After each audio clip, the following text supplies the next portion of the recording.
The House of Representatives is already preparing the room where ILOCOS Norte Governor Imee Marcos may be detained if she snubs a House hearing on July 25 despite a subpoena.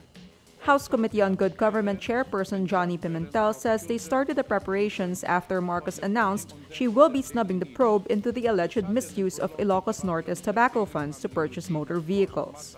The House panel is investigating ILOCOS Norte's alleged misuse of 66.45 million pesos in tobacco funds used to purchase motor vehicles. The House already detained 6 ILOCOS Norte officials for giving dismissive answers during the probe. In support of National Disaster Consciousness Month, Rappler will hold the first ever Agos Summit on Disaster Preparedness from July 7 to 8 at the Samsung Hall, SM Aura, Taguig. Tickets are limited, so register today.